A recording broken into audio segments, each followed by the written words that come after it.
अंधम तमोतः प्रविशन्ति ये विद्या उपासते। वापस वो विद्या अविद्या की बात करते हैं, लेकिन अब जब वो यहाँ बात करते हैं तो वो बात कर रहे हैं एक्शन की एंड नॉलेज की। अब पहले इस एक्शन को और नॉलेज को डीपली समझते हैं। यहाँ जो एक्शन है वो है again without awareness.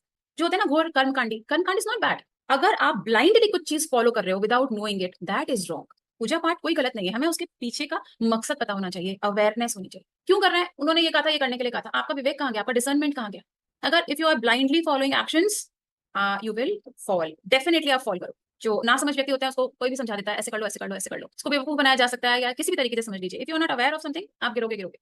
But if you are aware of the knowledge, आपको पता है, रास्ता पता है, आपको उसका पर्पस पता है, and you are not doing action, ये हो जाता है ना हमें प्राइड, हमें तो नॉलेज है। कर्म वर्म तो दूसरे प्रकार के लोगों के लिए है, हम क्यों करें, हमें तो ज्ञान है, कर्म तो मानते हैं। Very wrong. You have to perform action. आपको ये बॉडी मिली है, ये संसार मिला है, आप विदाउट एक्शन रह ही नहीं सकते। श्री कृष्ण ने गीता में कहा है, न ही तिष्ठति अकर्मकृत। वो जो व्यक्ति है, न ही जातु तिष्ठति अकर्मकृत, वो कर्म के बिना रह नहीं सकता, उसको रहना नहीं चाहिए। कर्म से हम विमुक्त नहीं हो सकते। अगर हम ये सोचे नॉलेज के प्राइड में मरते रहे, हमें एक्शन की जरूरत ही नहीं है, वेरी वेरी रॉन्ग, गलत रास्ते पर जा रहे हैं। तो आपको क्या लग रहा है कि अगर हम एक्शन नहीं करेंगे तो हम उसमें बंधेंगे? नहीं, बंध तो अपनी सोच से रहे। हमें कौन बांध रहा है? हमारे इमोशंस, हमारे थॉट बांध रहे हैं। मैंने एक थॉट लिया, एक मेरा कर्मा क्रिएट हो गया। मैंने कोई किसी के प्रति कोई इमोशन आया, मेरा एक कर्मा क्रिएट हो गया।